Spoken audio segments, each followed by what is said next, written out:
Welcome to the Laura Creates Courses weekly podcast. I'm Laura Calder, and I'm here to share with you insights and stories to help you develop your own effective online course. Each episode includes something for you to do and a way to interact with a community of people just like you. You can find the show notes for this and other podcast episodes at lauracreatescourses.com/podcast/EP and the episode number.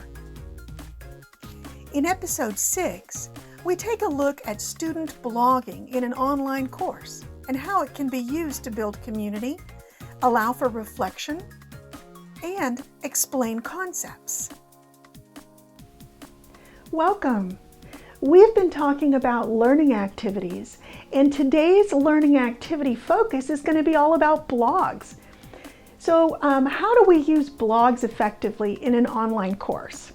First, let's define what blogs are. So a blog is a written online post, and it's usually all on one page, and the most recent post is at the top, and it keeps pushing the others down. So let's talk about how we might use these in an online course. Blogs can serve as a journal, as a way to educate others, and it can also serve as a way to entertain. Blogs allow for reflection and a place to explain things and a place to build community. So you can use them a number of ways. One of the most important things about using blogs in an online course is that you need to be consistent. It's going to take students a while to understand how to use a blog properly. So you need to start early. And you need to continually use it. Just having them blog once is not effective. If you're going to do that, don't even bother. This has to be something that they build on. So choosing blog as a learning activity for your online course is a commitment. You are going to build some things around blogs. Now, in the previous 3 episodes, we talked about discussion boards as an option for building community.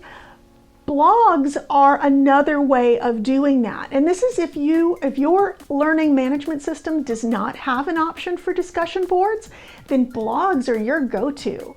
And a lot of the things that we applied in the discussion board series could also work with blogs. So if you're interested in learning more about that, if you think blogs might be something for you, definitely check out the discussion board episodes. I'll link them in the show notes. But I also think that blogs themselves can be used in addition to, if you'd like, or just as instead of. So one of the ways to use blog posts is to have students do their assignment via a blog post and submit the link to you. So what they're doing there is they're collecting their own work and they're submitting the link to you, but it's also visible to the world. I have found that when students know they have a public audience, they write differently than when they're writing just for the instructor. Keep that in mind. It does make a difference. So types of assignments you can do. You could have students journal, and this journal can serve as a chronicle of their learning throughout your course. And it's really interesting to go back and read the older posts to see how far they've come. Another way you can use blog posts is to be strategic about what you have them post in the blog itself, because perhaps you want them to build a portfolio. And so certain assignments will be put in the blog where other assignments will be turned in a different way. And by the time that they are done with your course, they will have a small portfolio in the blog to be able to share.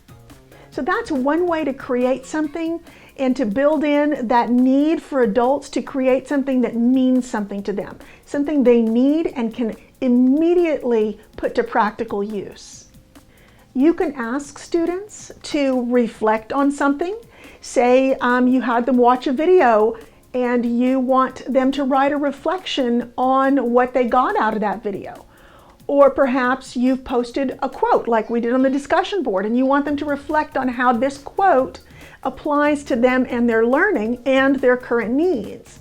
So reflection is huge. It really turns the student back inward and gives them the opportunity to kind of comb through their thinking. We don't get that opportunity very often. We've got so many things coming to us left and right that we don't ever take time to stop and think and reflect and look backwards and learn from that. So building something like that into your course really gives the student something they need but don't always give themselves. Another interesting way I've seen blog posts used, and I thought this was pretty effective, is that you can have students create an action plan for something and post the action plan as a blog post, and that way you can give feedback and the community can give feedback, and we'll talk more about that part in just a minute. But creating an action plan is one of those things that adults need. They need to know that they're getting somewhere, and if they need to plan out the steps for what they're going to do next and then publicly show those steps, and it kind of holds people more accountable. They think, oh, it's out there, I've got to do it. So that's a really good way to use blogs. Again, blogs are public. The audience is authentic. Real people are out there looking at it, not just your classmates, not just your teacher. So that really makes a difference. Another way you could use blog posts is you can ask your students to interview someone.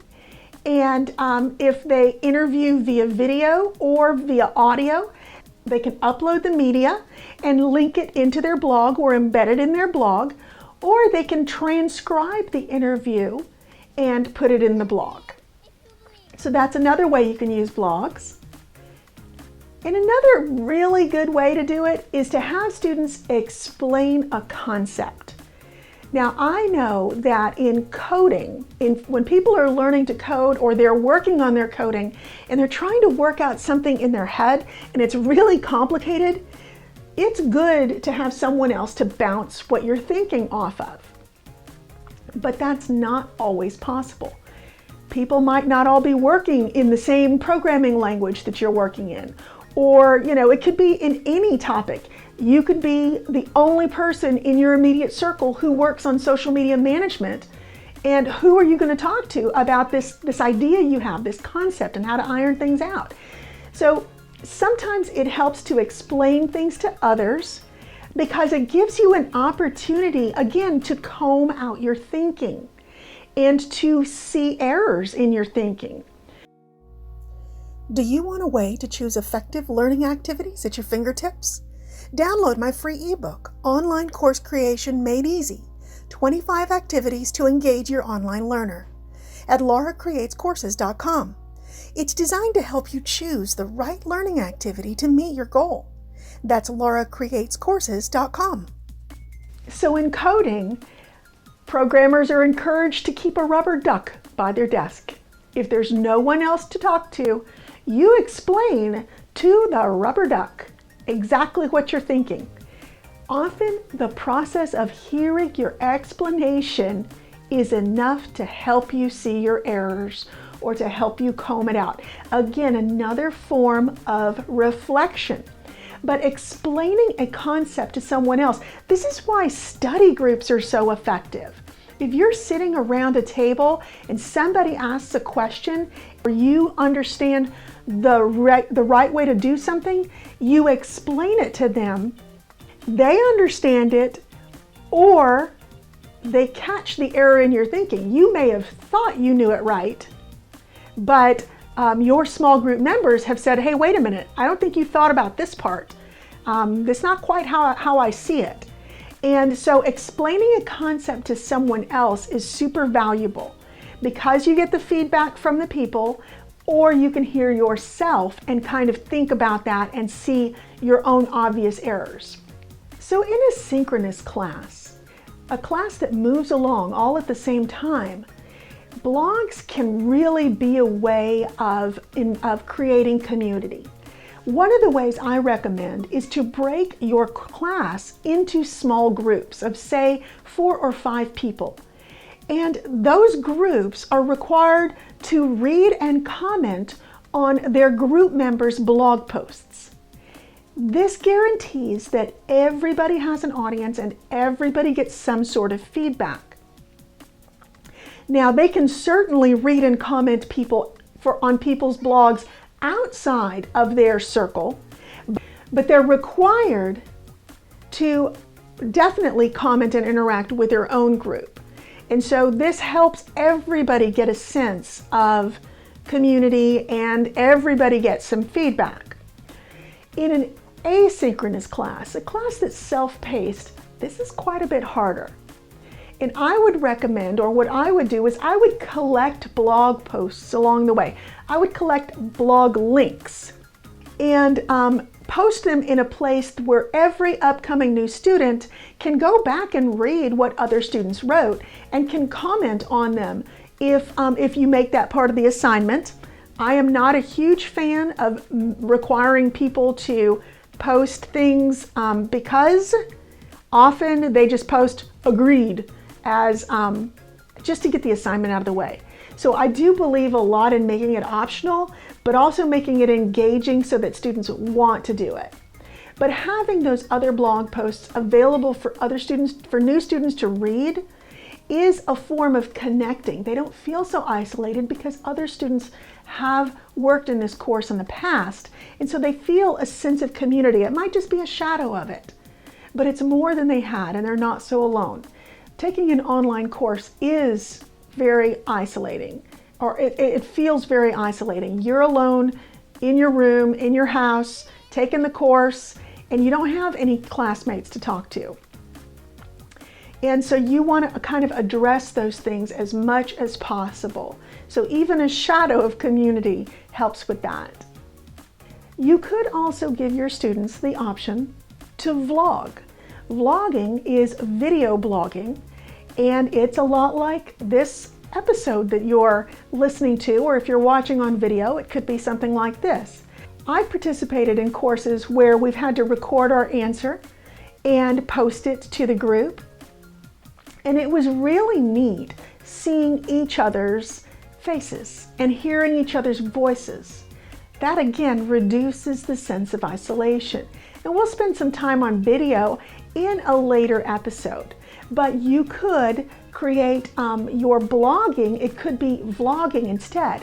And this is particularly effective if your course leads to some sort of camera work. So for example, if they're learning how to work cameras, definitely vlogging is the way to go.